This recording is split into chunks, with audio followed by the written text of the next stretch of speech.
Welcome back to Muscle in the Morning. I'm Dave Palumbo, and today is Tuesday, May 26th, 2020. And let's find out what's going on in the world of bodybuilding and fitness.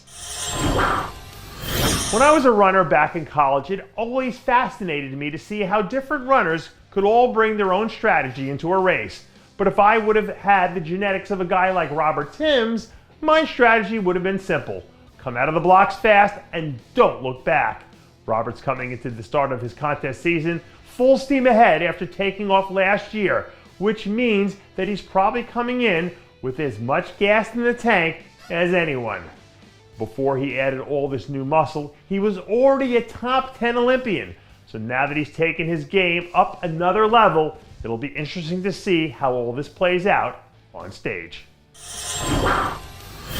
Believe it or not, we're actually still almost 4 months away from the New York Pro, which feels weird since this is a show we usually get in the first week of May. That being said, when you're rolling up ready for war the way Stephen Ko is, the time and place doesn't really matter because you're always ready for a fight.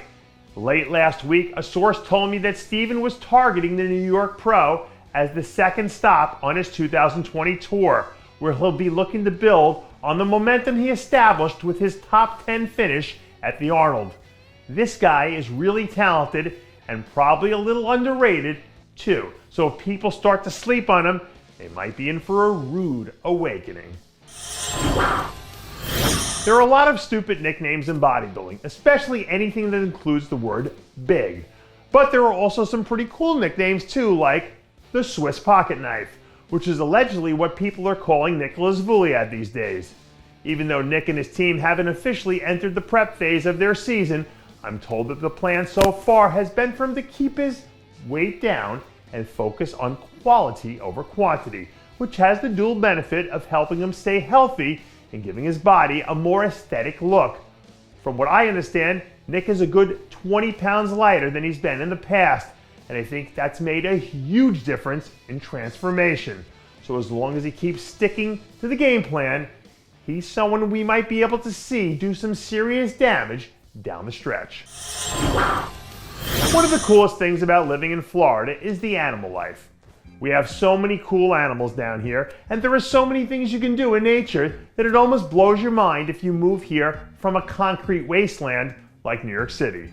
And since he's not competing at the moment, I guess Blessing Awodibu thought now is as good a time as any to enjoy some of our marine time activities. Last weekend, Blessing went on a deep sea fishing trip with WWE star Adam Scherr, where he managed to bag himself a Goliath grouper.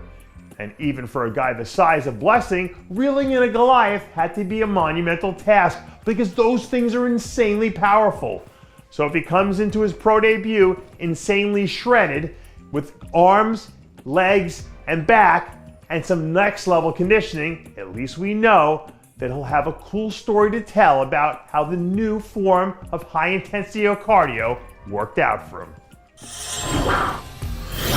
And that does it for yet another edition of Muscle in the Morning. I'm Dave Palumbo, reminding you to always be true to your passions, and make sure to follow us on Facebook, Twitter, and Instagram.